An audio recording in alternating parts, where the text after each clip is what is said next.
Hi everybody, my name is Shelby. I'm going to be teaching 4 letters right now. They are italic lowercase letters or minuscules, and they're letters based on the oval. So that is the O, the E, the S, and the C.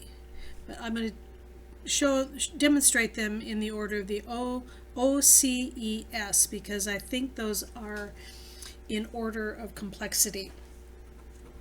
The letter O is one, of course, it's a vowel, so it's in a lot of words, and it's a good idea to learn how to make really well any of the vowels, and of course all the letters, but the vowels can really stand out because they're used in every single word. The letter O is going to start on a thin, and it's starting below the waistline, and it has that same curve feeling that you have when you make an A. So that's the first stroke of the O. The second stroke of the O, it almost looks like parentheses, is going to be like this. So what brings them together, of course, is that they overlap. I like to start a little bit below the waistline, come down and touch the writing line. And remember not to change your pen angle from 45 degrees. Now go into the thin and retrace it slightly, go up to the waistline, curve around, and touch that thin so that you have a closed O. Work on not changing your pen angle, keeping it at a 45 degrees. One more.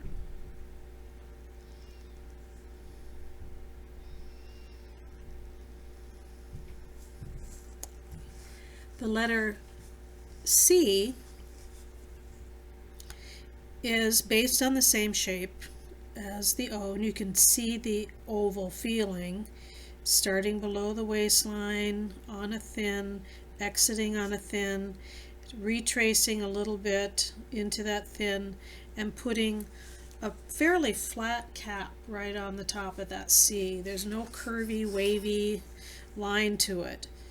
It is just a little bit of a bowl there, curve out, retrace, and put that flat cap on. For some reason, people are going by something they see in their mind's eye to make the C, and they don't expect it to have that little tiny flat top, but that makes the letter beautiful as it is in words and in a text, and helps it fit and flow into the rest of the letters.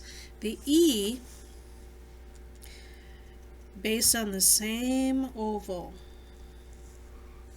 retracing, and I like to do it curving around and pushing in and making a thick there.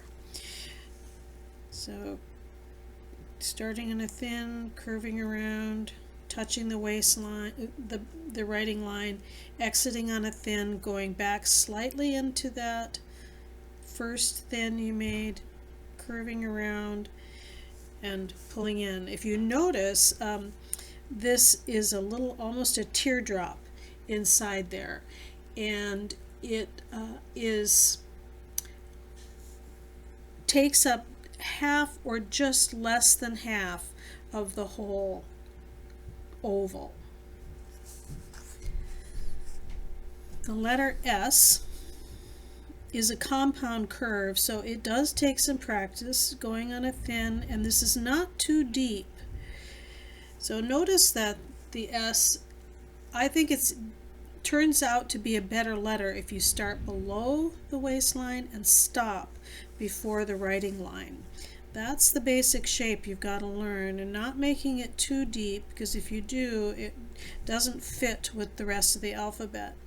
Retrace and then go back and put on that flat top, and pushing forward, put on the flat bottom.